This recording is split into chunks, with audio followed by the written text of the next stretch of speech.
Lamar Jackson, Sam Darnold. Look at the numbers. Who do you trust more in a playoff game? Are you sure it's Lamar?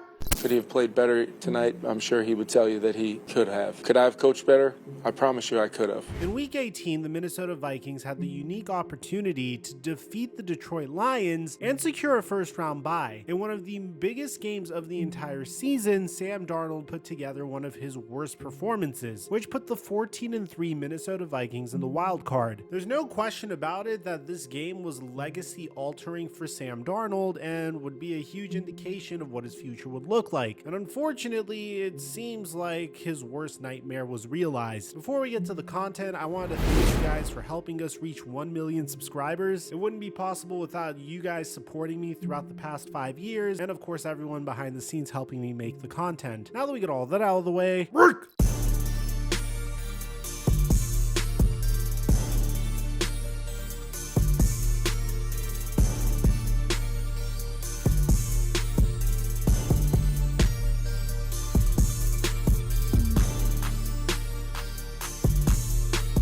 I've been abusing this tactic constantly to make so much money. It happened with Tyreek Hill, it happened with Patrick Mahomes, and now we're getting another free square from PrizePicks. All Will Howard needs is 1 passing yard in order for a square to hit, and recently I've been on a crazy hot streak, including this 2-leg to make me $90, this 4-leg to make me $320, and another 2-leg to make me $90. If you haven't signed up for PrizePicks, use my promo code Mikerophone to get $50 when you make a play of $5, and I'm going to give you my play with the free square for free on my Instagram at @TheFlightMike or on Snapchat FlightMikeSnap. And thank you PrizePicks for the sponsor. Mic check 1 2 1 2. What's going on, everybody? The Minnesota Vikings have only lost to 2 teams all season long, one being the LA Rams and the other being the Detroit Lions. And prior to their Week 18 showdown versus the Detroit Lions, there was a serious conversation about whether or not Sam Darnold should be the future for the Minnesota Vikings under center,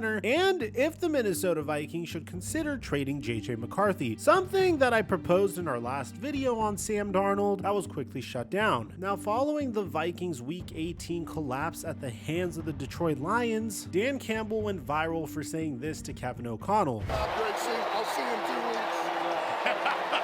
Might see him in 2 weeks. And I guess the former head coach that Kevin O'Connell served under, Sean McVay, was very, very offended by this. Because going into this matchup versus the LA Rams, Minnesota Vikings fans only had one question. Which version of Sam Darnold were they going to get? Were they going to get the version of Sam Darnold that looked like a potential MVP candidate all season long? A quarterback that threw for 35 touchdowns, 4,319 passing yards, finally limited his interceptions with 12, made it to his first Pro Bowl, and completed 66% of his passes? Or were they going to get the version of Sam Darnold that went 18 for 41 for 166 passing yards versus the Detroit Lions? The stakes for this game were significant. I mean, if Sam Darnold makes it all the way to the Super Bowl and wins the Minnesota Vikings a Super Bowl, there's no way you can move on from him. And even if you do, Sam Darnold would secure generational money for himself in the offseason. But unfortunately for Sam Darnold, that wouldn't really happen. Now, I want to go out to say that I don't think the entirety of the game was Sam Darnold's fault, but he definitely didn't help things out. Darnold went 25 of 40 for 245 passing yards, he threw a touchdown, he threw an interception, and he had a fumble loss that was returned for a Rams TD that swung the momentum so far in the Rams' favor that it really didn't seem like Darnold was able to recover for the rest of the game. And throughout the game, it just seemed like Sam Darnold didn't have the same confidence as he had in the beginning of the season, and this is the second time in 2 weeks where the lights were the brightest and Sam Darnold had a huge game that he really needed to show up for that he just simply didn't. At the same time, I don't think Kevin O'Connell really helped things. I think Joe Buck says it perfectly himself in the middle of the 4th quarter. Vikings, I assume, are aware they're down 18 points. And they're running the ball, they're slow to the line. And again, I don't think this is all Kevin O'Connell's fault, nor do I think this is all Sam Darnold's fault. fault. I think both of them had significant mistakes throughout this game that ended up costing the Vikings the game. I'd say it's a mixture of the Vikings offensive line, Sam Darnold, and Kevin O'Connell's fault. Now, following this game, there was a question about what Sam Darnold's future was going to look like. I mean, after all, this was the best season of his career, and he's very young. Darnold is only 27 years old. He has prototypical quarterback size. He clearly has the velocity and the power to get the football where it needs to go, and he's proven that if you support him with a solid supporting cast, then he can get the job done. I wanted to say, before we dive into the future of Sam Darnold, we can't ignore the season that he had. I mean, it was truly a remarkable season. He was one of the best quarterbacks in the NFL, without a doubt a top 5 quarterback this year in the NFL, which sounds so weird to say when it comes to Sam Darnold. Is he the perfect QB? It looked like it in the beginning of the season, but clearly whenever he gets into big games, then there's chances that he, well,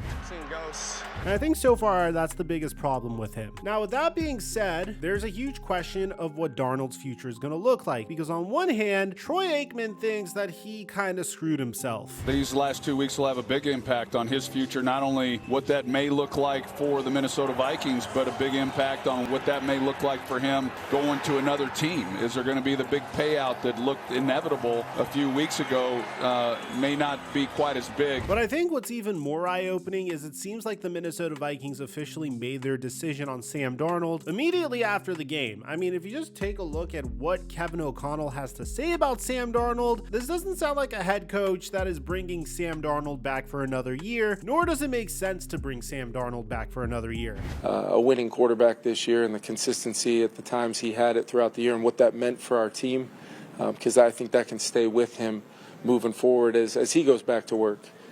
Proud of him, proud of really everybody in that locker room, but Sam and the journey him and I went on this year will always be a something that's a special place in my heart for sure. Now, I don't think this should be taken as The Minnesota Vikings are refusing to bring back Sam Darnold because he's terrible. but I think there's an understanding that there's going to be a market for Sam Darnold, and the next person that is going to be taking Sam Darnold's place as the former first-round bust that was placed in a terrible situation that could potentially thrive with the Vikings is going to be Daniel Jones. If JJ McCarthy's ready, I'm assuming that JJ McCarthy is going to start in year 2. If he somehow just doesn't seem ready, or if he gets injured once again, then Daniel Jones would be the quarterback moving forward. And that's because despite what Troy Aikman says, something that no one is paying attention to is the fact that the quarterback market this offseason isn't as robust as it was last offseason. Last offseason, there were plenty of options. You had Kirk Cousins that wasn't perceived to be nearly as washed. The quarterback class was insanely deep with Caleb Williams, Jaden Daniels, Drake May, Michael Penix, Bo Nix. This year's NFL draft isn't exciting scouts nearly as much as last year's NFL draft, at least in regards to the quarterback position. If you take a look at this year's QB class, the top quarterback, at least according to ESPN, is Cameron Ward, then is Shedeur Sanders, then is Jalen Milroe, but even Jalen Milroe is projected to be an early to mid day 2 pick. Then you have Dylan Gabriel, who's projected to be a late day 2 pick. Then you have Quinn Ewers, who's a late day 2, early day 3 pick, before you get to Jackson Dart, who's a late day 2, early day 3 pick. And who knows, maybe throughout the combine, some of these quarterbacks could change their fortunes. But when you have 2 quarterbacks that are projected to go in the first round, and then there's a huge drop off, then obviously teams are going to look at free agency or to potentially trade for a veteran quarterback. And what veteran quarterbacks are currently available? Well, you could trade for the washed version of Kirk Cousins, who clearly was hampered by his hurt Achilles and fails to drive the ball like he was able to as a Minnesota Viking as a result of his hurt Achilles. Or you could trade for Aaron Rodgers, who pretty much seems to have the same issue. That Achilles tear seemed to have sapped Aaron Rodgers of whatever greatness he had. I don't necessarily expect him to return to form. So if you're a team that has everything figured out and you need a quarterback that isn't going to command a significant sum of money, Sam Darnold isn't going to ask for a top 5 QB salary. He might not even ask for a top 10 QB salary. He's not capable capable of being the quarterback that will be solely responsible of carrying your offense if you give him a depleted wide receiver core, kind of like Patrick Mahomes last year and Josh Allen throughout this season. And that's okay, because I could see Sam Darnold getting $100 million guaranteed from a quarterback needy team that is either in pursuit of a bridge QB or at least someone competent to be under center. I don't see the Steelers pursuing him. I don't see the Jets pursuing him either. But if you just take a look at the NFL draft order, the teams that need a quarterback the most, that are not in the range of being able to draft Shedeur Sanders or Cameron Ward, are the Las Vegas Raiders, the New York Jets, the New Orleans Saints, and the Pittsburgh Steelers. So this is just a situation that we're going to have to monitor moving forward, but all we know for now is that Sam Darnold's future is certainly not in Minnesota, and that's okay because he's bumped up his value more than he could have ever dreamed of. Let me know in the comment section down below if you're a Minnesota Vikings fan. How do you feel about Sam Darnold? How do you feel about your future? How do you feel about the loss to the Los Angeles Rams in the wild card? It's got to be very frustrating to only lose to 2 teams all season long, both of those losses coming in back-to-back weeks in the earlier part of the season and at the end of the season, including the wild card. I'd like to hear what you have to say. Aside from that, I'm your boy Mike, and I'm dropping our mic until our next upload.